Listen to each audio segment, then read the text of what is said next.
Donc, maintenant que nous avons parlé des fractions, nous savons additionner les fractions, nous savons soustraire les fractions. Et puis, évidemment, nous avons appris à multiplier des fractions, diviser des fractions.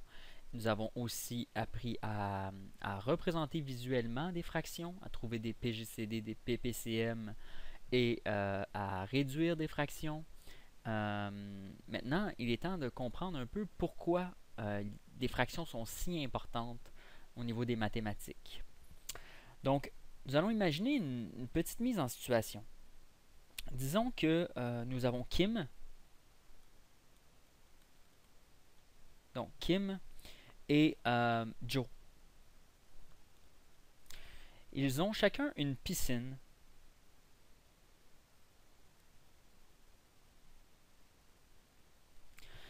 La piscine de Kim est un cercle de rayon 4 mètres. Donc, le rayon, c'est 4 mètres. La piscine de Joe est plus petite et son rayon est de 2 mètres. Donc, le dessin n'est pas à l'échelle, mais les mesures sont bonnes. Donc, Kim a une piscine de rayon de 4 mètres et Joe a une piscine de rayon de 2 mètres. Maintenant, Kim aimerait installer une bordure éclairée sur sa piscine. Et elle aimerait mettre cette bordure-là près de son patio. Et selon ses calculs, l'arc de cercle, donc la région du cercle ici, je vais la mettre en jaune, cette région-là. OK? Donc la région du cercle sur laquelle Kim aimerait poser son éclairage est un arc de cercle délimité par un angle de 45 degrés. Joe, son ami, lui, il voit les idées de Kim et puis il est un peu jaloux. Il se dit, moi aussi, j'aimerais savoir de l'éclairage, mais lui, il a un plus grand patio et il veut, il veut prendre plus de la moitié de sa piscine et mettre de l'éclairage tout le tour pour un angle de 190 degrés. Donc un arc de cercle de 190 degrés. Parfait. Donc Kim et Joe se demandent combien coûtent les modifications que chacun désire entreprendre. Et évidemment, ils se demandent aussi quelle longueur d'éclairage, de fil et éclairage. Donc, une espèce de fil là, comme des fils de Noël, disons, qui sont flexibles et qui veulent installer autour de la piscine, se demandent quelle longueur ont-ils besoin.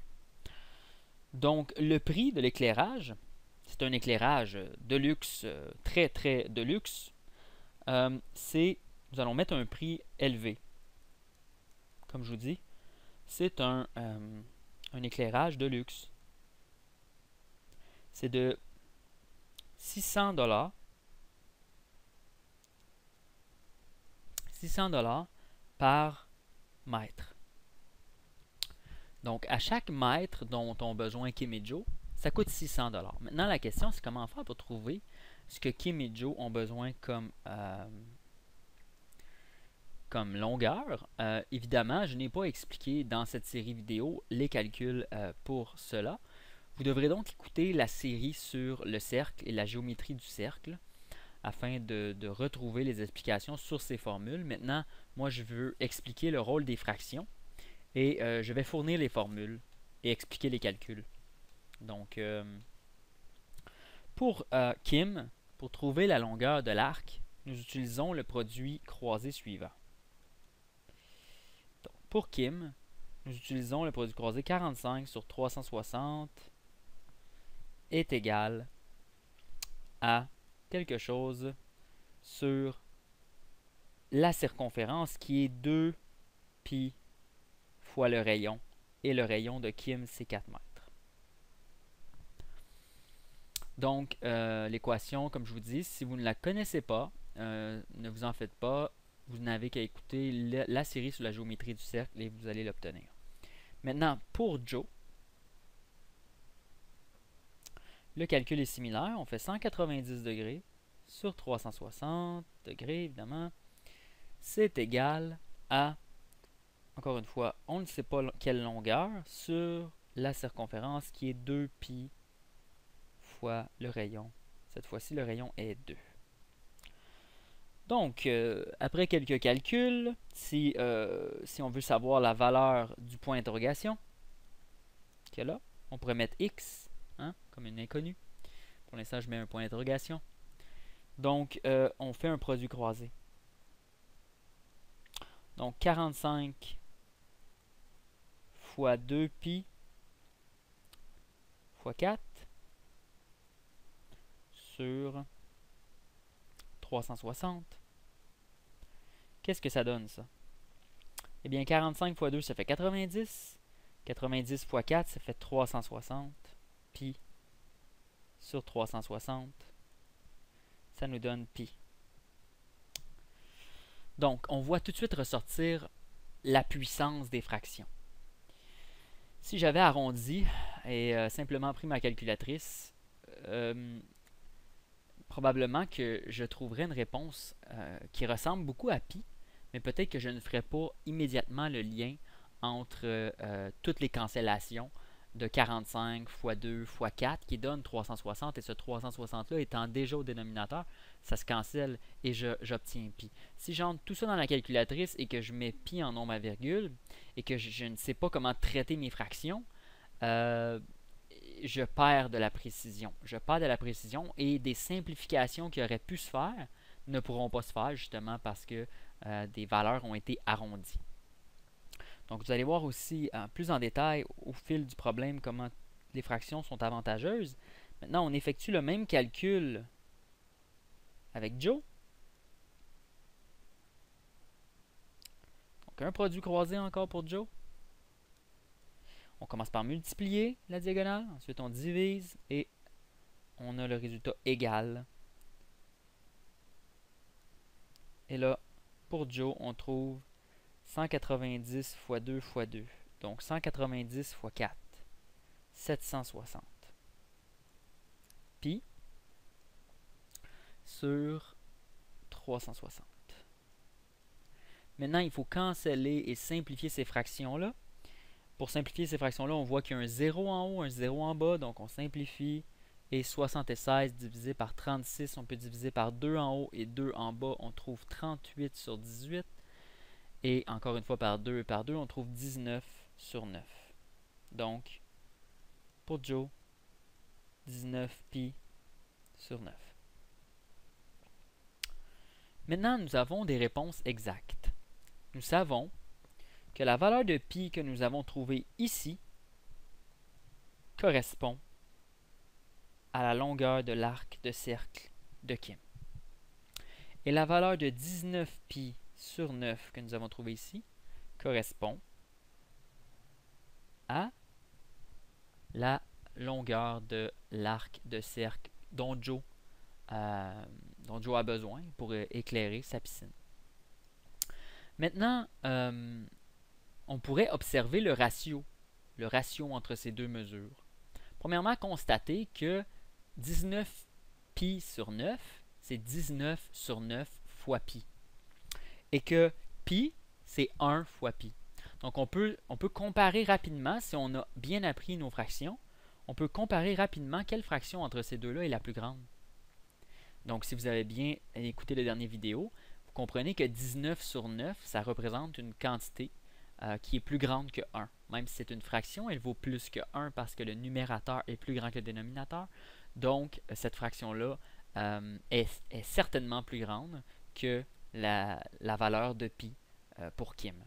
Donc, même si Joe a une plus petite piscine, ça va lui coûter plus d'éclairage. Maintenant, l'avantage, encore une fois, d'avoir gardé des valeurs exactes avec de l'algèbre ou avec ici une valeur comme pi, c'est que si on veut observer le ratio, hein, le ratio de la longueur pour Kim sur la longueur pour Joe, eh bien, le calcul est très facile. On fait pi sur 19 pi sur 9. Donc, pi sur 19 pi sur 9, je vous invite à regarder la vidéo qui va suivre. On va traiter de ces fractions à deux étages. Je crois qu'il y a plusieurs personnes que ça leur donne des cauchemars. Pour l'instant, sachez simplement que le pi qui est en haut ici se cancelle avec le pi qui est en bas ici, ce qui nous donne 1 sur 19 sur 9. Et donc 1 sur quelque chose, c'est toujours l'inverse. Donc on trouverait quelque chose comme 19, 9 sur 19. Donc le ratio entre la longueur pour Kim et la longueur pour Joe, c'est 1 sur 19 sur 9 ou 9 sur 19. Donc ça simplifie énormément les calculs. On peut canceller le pi. Imaginez si on avait des nombres à virgule. Ces cancellations-là ne seraient pas possibles. On obtiendrait un nombre arrondi. Sûrement quelque chose comme 9 sur 19. 9 divisé par 19, ça donnerait... Il faudrait arrondir, ça donne environ 0,47368 4. Là, il faut choisir où on arrondit. On arrondit normalement au centième, donc on perdrait toute cette information ici. Toute cette information-là serait perdue si on arrondit au centième, on garderait seulement 0,47. Maintenant, la question qui se pose, c'est quel est l'impact de cette perte? Eh bien, dépendamment qu'on ait arrondi à deux chiffres après la virgule ou qu'on ait arrondi à un seul chiffre après la virgule en mettant 0,5 et ainsi on perd le reste de l'information, regardez l'impact sur le prix, le calcul du prix. Donc, pour Kim,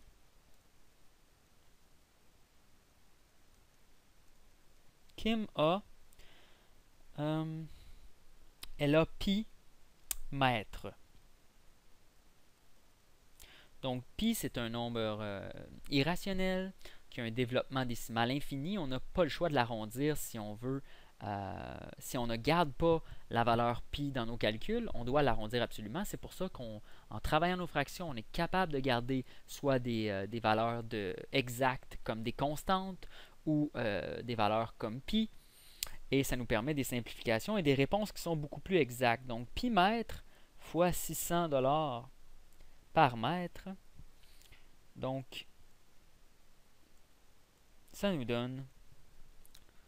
Donc, pi, lui, on va le mettre à 3,1416. En fait, ça donne 600 pi, la réponse.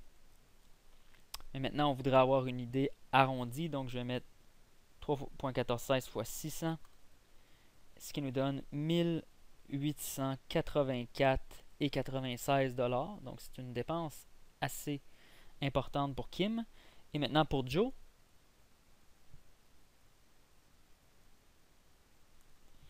Lui a 19 pi sur 9 fois 600 $ par mètre. Hein, ça, c'était des mètres aussi. Et on obtient une réponse exacte de 19 fois 600. Donc, la réponse exacte, je vais la transposer un petit peu plus loin ici. Donc, 11 400 pi sur 9. Donc, 11 400 pi sur 9. Et donc, si on obtient une réponse approximative en utilisant 3,1416, ce qui devrait nous donner quelque chose comme 3979,36. Maintenant, nous avons fait des calculs utilisant les valeurs exactes. Laissez-moi juste vérifier. Toujours bon de se revérifier. Donc, ça semble être exactement ça. Et si je regarde, oui, ça a bien du sens. Donc, maintenant, observons si nous avions arrondi sans garder les fractions. Si on avait joué avec les nombres à virgule et on n'aurait pas gardé ces fractions, nous aurions à travailler avec soit la valeur 0,47 ou la valeur 0,5. dépendamment si nous aurions arrondi au dixième ou au centième, et je vais faire mes calculs en haut de la page. Je vais marquer si on avait arrondi. Donc, si on avait arrondi, qu'est-ce qui se serait passé? Eh bien, on aurait eu pour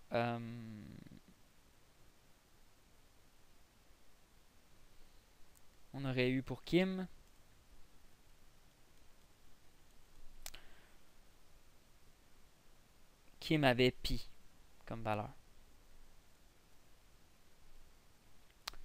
Donc, pi, c'est à peu près égal à 3,1416. Et nous aurions arrondi cette valeur-là à environ, soit 3.1, disons 3.1. Donc, arrondi, nous prenons environ 3.1.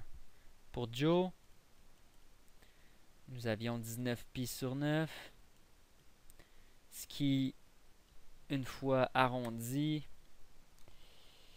donc ici vous voyez, il va y avoir deux fois à arrondir. 19 sur 9 devra être arrondi. Donc 19 sur 9, c'est 2.11 périodique. Donc on va mettre 2.1. Et puis on va mettre 3.1. Et là, puisqu'on arrondit deux fois, ça a un impact encore plus important sur notre résultat final. Et on trouve pour notre ami ici 6.51. Donc, on ne garde pas ce nombre-là, puisqu'on a déjà arrondi au dixième, ce nombre-là ne veut absolument rien dire. Donc, 6.5. Et finalement, si nous refaisons notre calcul, 3.1 fois 600 pour Kim. Donc, 3.1 fois 600. Ça donne 1860. Juste. Et pour Joe, on a 6.5 fois 600. Donc 6.5 fois 600, ça donne 3900. Maintenant, si on observe le rapport, le ratio dont on avait discuté tantôt, ici, le ratio de la longueur entre Kim et Joe, si on l'observe avec les mesures en haut ici, ces mesures-là, on observe maintenant le ratio arrondi. On va se rendre compte que ce ratio-là n'est pas vraiment exact. Donc, si nous faisons encore longueur de Kim 3.1 sur la longueur pour Joe 6.5, ça nous donne combien ça?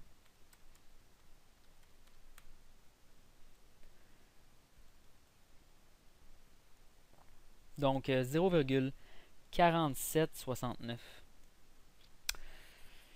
Donc, dans le premier cas ici, on avait 0,4736, si vous regardez ici. On avait donc un nombre qu'on aurait arrondi au centième à 0.48, alors qu'ici, excusez, on avait un nombre qu'on aurait arrondi à 0.47 vers le bas, parce que ce nombre-là ici est inférieur à 5, et ici on aurait un nombre qu'on arrondirait à 0.48. Donc, vous voyez la différence qui peut ressortir. Une différence encore plus importante, c'est regarder les prix. On a quand même 24,96 $ de différence entre le prix arrondi pour Kim et le prix avec la valeur exacte. Et on a une différence de 79,36 $ pour le prix de Joe arrondi et le prix de Kim non arrondi. Donc, imaginez si vous travaillez dans un domaine quelconque, pour une entreprise, vous faites des estimations financières. Imaginez que vous travaillez pour la NASA, hein, et que vous faites des satellites ou des télescopes. Il doit y avoir une précision très importante dans vos calculs, et vous constatez que les nombres à virgule, oui, peuvent être précis si on garde beaucoup de décimales, mais là ça devient laborieux faire les calculs à la main, il y a beaucoup de nombres à entrer, tandis que les fractions sont extrêmement précises et ne sont pas arrondis. Donc, contiennent des valeurs exactes et on peut aller chercher le nombre de décimales qu'on veut par la suite une fois qu'on est rendu au résultat final. Donc, c'était un petit exemple pour vous expliquer en quoi les fractions sont utiles. Vous allez voir, en faisant de l'algèbre, plus vous allez faire d'algèbre et que vous allez avancer au niveau des mathématiques et de la science, une maîtrise des fractions va vous aider énormément à obtenir des réponses qui sont exactement celles qu'il y a dans le corrigé et justement de pouvoir simplifier des expressions ou d'obtenir une réponse beaucoup plus exacte. Même pour rechercher des formules ou des expressions générales, les manipulations sur les fractions sont évidemment nécessaires. Donc, nous reparlerons des fractions lorsque le temps de faire de l'algèbre un petit peu plus compliqué arrivera. Pour l'instant, c'est ce qui conclut notre introduction aux fractions. Et dans le prochain vidéo, je vais parler un instant des fractions à deux étages et comment gérer les fractions qui ont deux étages. Donc, une fraction sur une fraction, ça peut faire peur à bien du monde, mais c'est pas si complexe.